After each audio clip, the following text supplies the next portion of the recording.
Hello and welcome to another video from Paraplays, and today I'm going to be visiting the gun shop again. It seems quite a few people on my channel have been asking me if I'm going to be doing some more Airsoft videos, as you seem to be quite interested in the whole aspect of milsim and skirmishing and what's involved in actually getting into Airsoft. So I'm going to be documenting quite a few things over the next month or two, including some skirmish matches and a little bit of objective-based gameplay coming this week. But in this video I'm going to be going back to the gun shop patrol base to get my M4 Amoeba chronoed.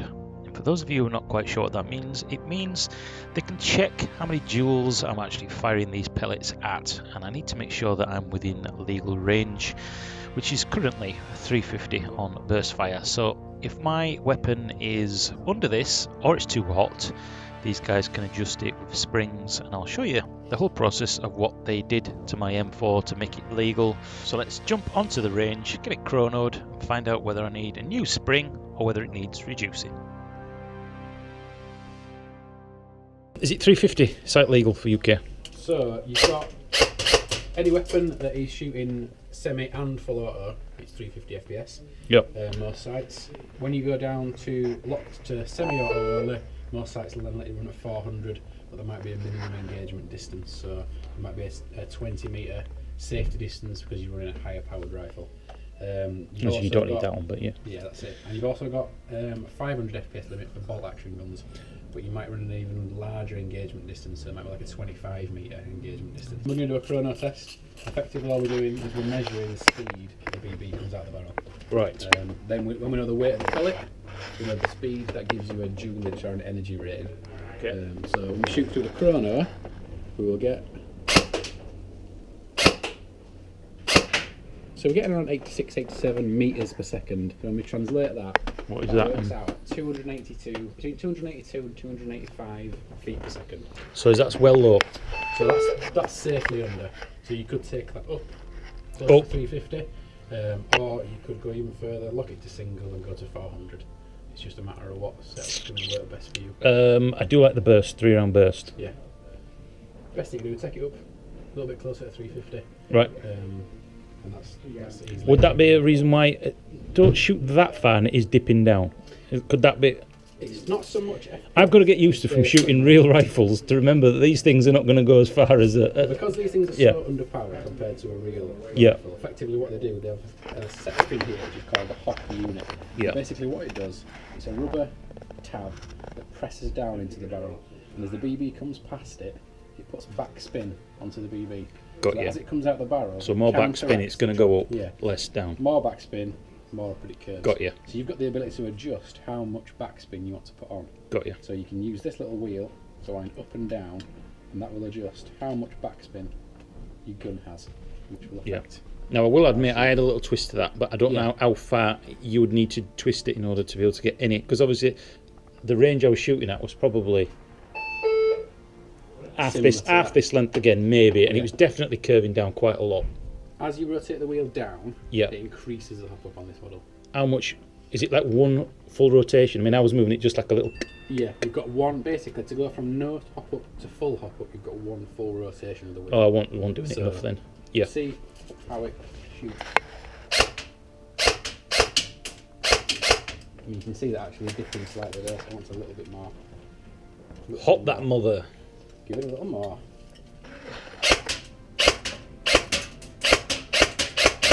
Yeah, that's better.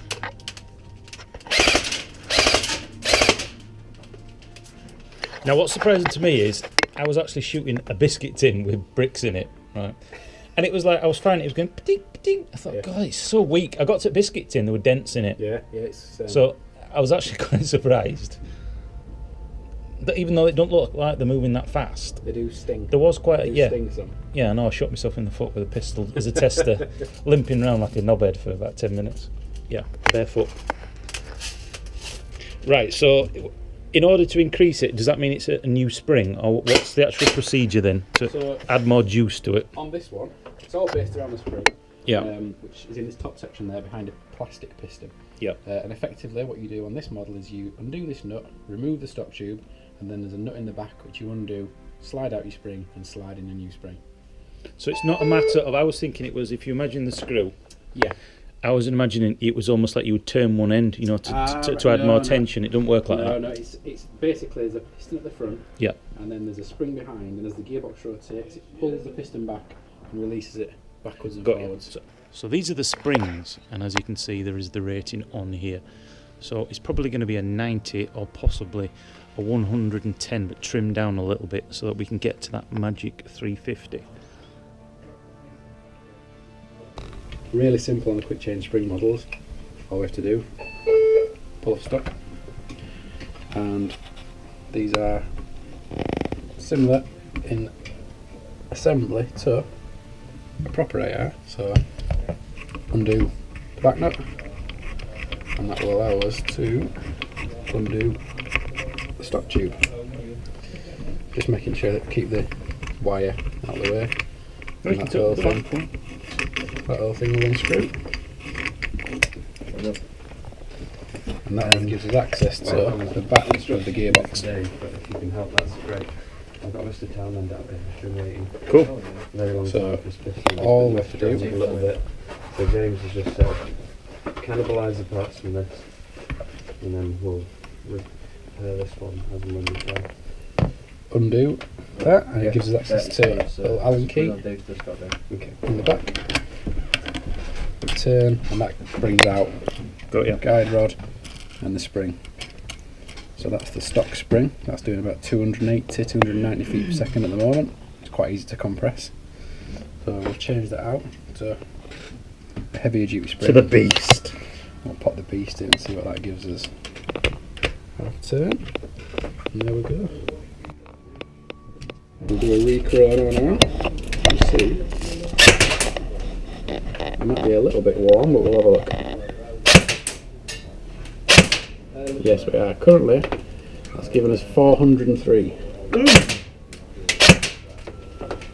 Is that slightly over then? Just over. We have to trim it a little. As you can see, I was actually advised that the spring needs trimming in order to get that down to legal, because I wanted to use 3-round bursts. Not the most complicated of procedures, but it's certainly something that I couldn't do. So if you're going to get your gun chronoed and you want to go up or down, make sure you go to the gun shop and let them do it properly. Last thing you want to do is damage your beautiful M4 or whatever weapon you've got. Now on screen, I said for a friend of mine, Christiansen, he wanted me to have a look at the grease gun, and here it is. And while it feels great in the hands, it certainly didn't really appeal to me. Not my style of weapon. And here we have the Browning high power pistol for Stu, another one of the lads who's quite keen to get into this. He's got real military background, as most of the lads that I hang around with on TeamSpeak and play most of these Milsim games with now.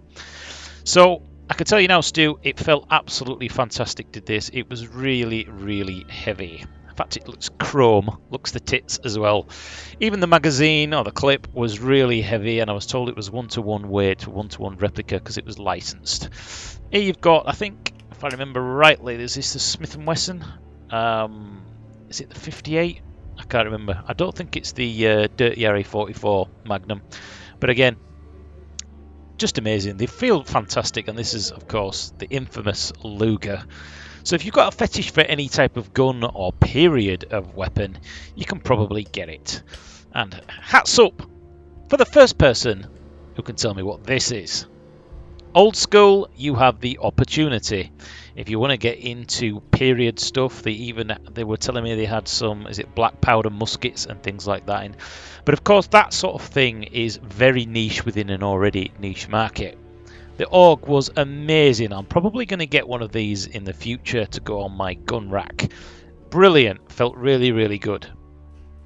Now, if your budget is a little bit less, as you can see the one on screen there, Stuart in black, this is going to be going for around £180 to £200, and I was told that if you're into the AK series of guns, there is something in here for everybody. But much unlike just picking a gun and saying I want this one, I want this one, there are considerations, of course, on whether you go for gas or spring or all electric. But I hope you've enjoyed this video, just a really quick sneaky peek behind the curtain.